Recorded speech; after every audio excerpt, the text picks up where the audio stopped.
제가 상식, 비상식을 이야기하는 데 있어서 저는 네. 가장 큰 키워드가 되는 단어가 은혜라고 생각을 하거든요. 은혜 또 나왔습니다. 네, 그러니까 이게 은혜는 진짜 아까 상식도 주관적이라고 했지만 은혜도 진짜 주관적이라고 저는 생각을 해요.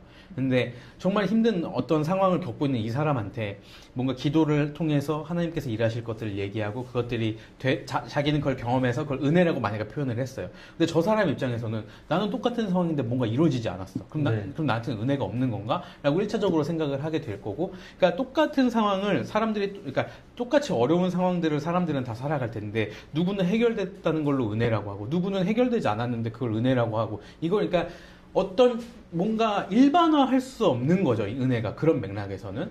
그러니까 이런 단어를 너무 자기중심적으로 쓰다 보니까 그걸 경험해보지 못한 사람들은 난 이거 너무 비상식적이다. 난 이거 동의할 수 없다. 그걸 은혜라고 표현해? 그럼 나는 하나님의 은혜가 없는 사람이야. 이렇게 생각할 수밖에 없게끔 만들어버리는 것도 있다는 거죠. 그러니까 이제 아까 얘기했던 것처럼 교회 안에 어떤 기본적인 구조, 시스템 자체에 어떤 상식적이지 않은 모습들도 있는가 하면, 지금 또 얘기하신 거는 이제 우리가 교회 안에서 사용하는 말들, 태도들 쉽게 어떻게 보면 내놓는 이거 괜찮다고 생각해서 쓰는 어떤 표현들 중에서도 공감받지 못하는 그렇죠. 표현들 이런 거 많다는 거죠. 믿음이란 표현도 비슷한 것 같아요. 믿음. 믿음이란 표현도 사람들이 어떻게 생각할 때는 믿는다, 믿음이 있다라는 표현이 그 무슨 뜻이지? 라고 했을 때 교회는 원래 이제 그런 의미를 주고 싶진 않은데도 불구하고 뭔가 그게 그렇게 될 거라고 생각하는 확신이나 어떤 열정이나 그런 각오 같은 걸 그냥 믿음이라고 교회 안 다니는 사람들은 생각하게끔 교회는 얘기하고 그렇게 태도를 안 가지고 있으면 믿음 없다고 말하죠. 맞아요. 맞아요. 너무 쉽게 재현해요. 사실 그 믿음이라는 건 그런 식으로 주어지지도 않고 그런 역할도 사실은 아니고 내가 어떤 각오나 이걸로 소유할 수 있는 거였으면 믿음이 어떻게 하나님이 우리한테 선물로 주시는 거겠어요.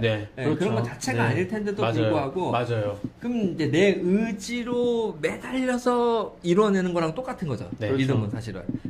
그렇게 돼버리는데 이 전 세대는 그게 상식이기도 했고 그게 신앙이 어떤 척도? 뭐 척도기도 했고 그 신앙이 그렇게 나쁘지도 않았다고 저는 생각해요. 어떤 의미에서는 또 그 시대마다는. 그래서 저는 이제 교회에서 그런 얘기 왜 할 때 있잖아요. 그 교회 두 분 이제 경험하셨던 데는 어떤지 모르겠는데 저희 있었던 데는 왜 담임 목사님 강대상에 이렇게 물을 올려놔 주시는 분 있어요. 있었단 말이에요. 그리고 이제 그거 해주실 때 제가 이제 권사님이 그거를 이제 하시면서 PD가 들어오니까 음식의 세팅이 달라요. 라이브의 묘미입니다. 그 어떤 식으로 가시냐면 저희 있는 곳은 이렇게 수평이 아니고 단이 있었어요. 올라가야 됐었어요. 그러면 이제 올라갈 때 맨발로 올라가는 건 너무 불경스러워. 뭔지 알겠다. 그래서 이제 조금 뭐 슬리퍼 신든지 슬리퍼 올라가죠. 그리고 저도 어릴 때 예를 들어서 담임 목사님이 어릴 때 막 신앙생활 시작했을 때 어떤 날 심부름을 시킨 거예요. 너 담임 목사님 안경을 그거 좀 가져다. 내가 그걸 거기 올라가서 그걸 갖고 와도 되는 건가? 막 그러니까 되게 막 큰 은혜를 입은 것 같은 느낌이 들고 막 그런 거죠. 마치 그런 거랑 특권이 생긴 것 같고. 그런 거 역시 나는 이제 약간 뭔가 더 뭐라 그럴까 급이 올라갔어요. 내가 저기 들어갈 수 있는 사람? 약간 이런 것처럼. 근데 그런 것처럼 담임 목사님 그 물 해주시는 권사님들도 그런 의식이 있단 말이죠. 약간 그렇게 해요. 근데 이제 생각해 보면. 근데 그게 나쁠까? 라는 생각을 해요. 그러니까 왜곡된 면이 있어요. 그게 꼭 내 신앙의 격을 올려주는 건 아닐 거 아니에요. 그럴 리가 없잖아요. 그렇죠. 그런 건 아닌데도 불구하고 저는 이제 이건 동의해요. 그렇게 조심히 생각하고 뭔가 하나님 앞에 내가 어떤 일을 하는 거에 있어서 정성을 다하려고 하고 그 최선을 다하려고 하는 그 마음가짐은 되게 좋을 거다. 그렇죠. 맞아요. 그러니까 예전에도 하나님이 그런 사람들한테 복 주시고 그런 섬기신 분들한테 하나님이 뭔가 은혜도 주시고 그래서 뭐 잘 될게요. 뭐 이런 일들 간증도 하고 막 그러는데 전 있었을 거라고 생각해요. 근데 그 근거가 뭐라고 생각하냐면 그 사람이 그걸 해서 했다기보다는 그 사람이 그 마음을 가졌기 때문에 하나님의 복 주셨지 하나님이 향한 그 않겠냐. 마음이 그 태도로 나타난 것이다. 그 일에 그런 태도로 순수하게 임했으니까 하나님이 그 순수함에 복을 주시는 거지. 하나님이 그러면 요 이렇게 하고 정성껏 뭐 이렇게 물 하면은 그걸 뭐 복 주시고 뭐 진짜 지금은 그런 사람들 많지는 않겠지만 네. 담임 목사님한테 물 주면은 그게 아, 뭐 네네네네네네. 엄청난 뭐 그렇게 기도 받으러 되고, 가고 막. 그런 일이 되진 않을 거 아니에요. 없죠. 예. 전 없다고 봅니다. 아, 그런 게 있었어요? 네. 어. 되게 재밌죠. 네. 신선하다, 신선해. 제가 생각하기에는 이렇게 생각하시는 분들이 훨씬 많아요. 아, 그쵸. 그래요? 네, 훨씬 어른 많아요. 세대는 그게 훨씬 네, 많죠. 그렇구나. 네, 훨씬 많아요. 그래서 왜 그런 거 기도 받는 거? 네, 그런 의식 없어요? 부목사님한테 기도 받는 거하고 담임 목사님한테 기도 받는 아이, 거하고 좀 다를 거라고 생각 안 해요? 저희는 넘쳐났었죠. 너무 싫어했습니다, 진짜. 네. 그게 무슨 뭐야, 저기. 또 갑자기. 아니, 그 뭐야, 그 절 갖고 뭐 그 샤머니즘이지, 그게 무슨. 네. 그게 아니, 뭐가 있어, 그게. 약간 저는 울컥한 거예요 지금? 화딱지가 나가지고. 성도들은 그 간절함이 있을 거라고 저는 생각을 해요. 그러니까 너무 뭘 네. 해도 안 되니까 뭐 네, 어떻게든 되고 싶은 그런 마음이 있는데 네. 그걸 이용하는 목사들이 전 문제라고 생각을 하는 거죠. 비상식적이다. 너무 비상식적이죠. 그게 진짜 자기의 특권? 난 모르겠어요. 네. 송 대리님의 의견이에요. 네, 저도 저 서류 줄 거예요. 하나님 앞에 그냥 다이렉트로 기도하십시오. 목사들한테 기도 받는 거 하등 의미 없고 근데 쓸모 없습니다. 저는 약간 이 부분에 있어서는 네. 그 뭐랄까 조금 민감할 정도로 네. 전 좀 부정적이긴 해요. 아, 그래요? 뭐냐면은 네, 네.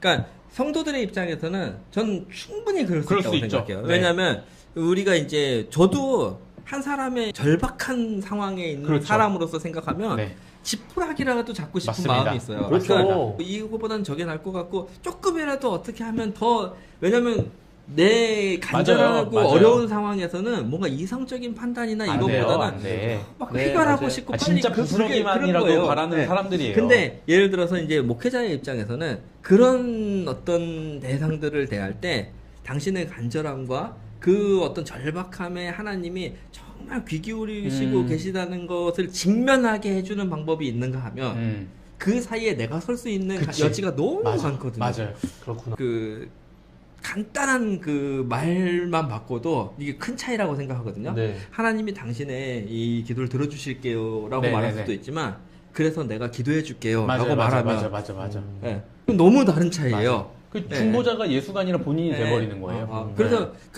그래서 기도해드릴게요, 기도해줄게요 하는 순간 그러면 이제 저 사람은 하나님이 아니고 날 보겠죠. 그렇죠. 그러니까 저는 교주들이 괜히 교주가 되는 게 아니라고 생각해요. 이런 경험들이 켜켜이 쌓이니까 교주가 되는 거고, 그래서 많은 지금 교회에 생각을 해봐야 될 게, 교회 요소마다 본인이 목사로 담임으로 존재하고 있지만 그 안에 교주적인 마인드가 과연 없을까? 이제 이거는 한번 고민을 해봐야 되는 거죠. 흥분했어요. 말이 빨라졌어. 하여튼 근데 고민은 돼요. 네, 네. 네. 왜냐면 저도 목사고 사역을 하는 입장에서 생각하면 저도 사실 그런 요소들이 있겠죠. 그리고 실제로 그렇게 할 때 사람들이 더 좋아하기도 해요. 네.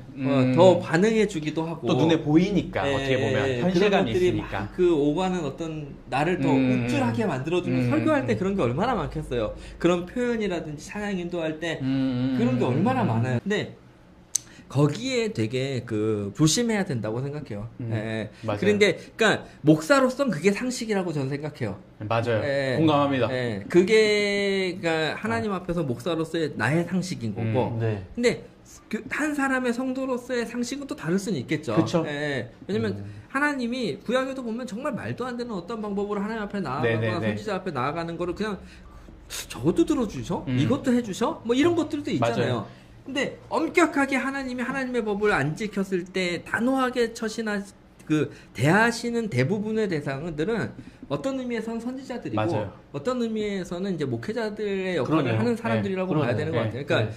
내가 이해하고 아는 만큼의 정직하게 반응하지 않는 거에 대해서 하나님이 물으시는 것 같아요. 네네. 그러니까 제가 최근에 맥체인 성경에서 나와 있는 이 금송아지에 대한 해석을 이제 본 적이 있는데, 그 샘솟는 깊은 책이 나왔는데, 거기서 이제 당시에 이스라엘 백성들이 하나님을 대신하여 금송아지를 만든 게 아니라 정말로 하나님으로 생각하고 금송아지를 만들었던 거예요.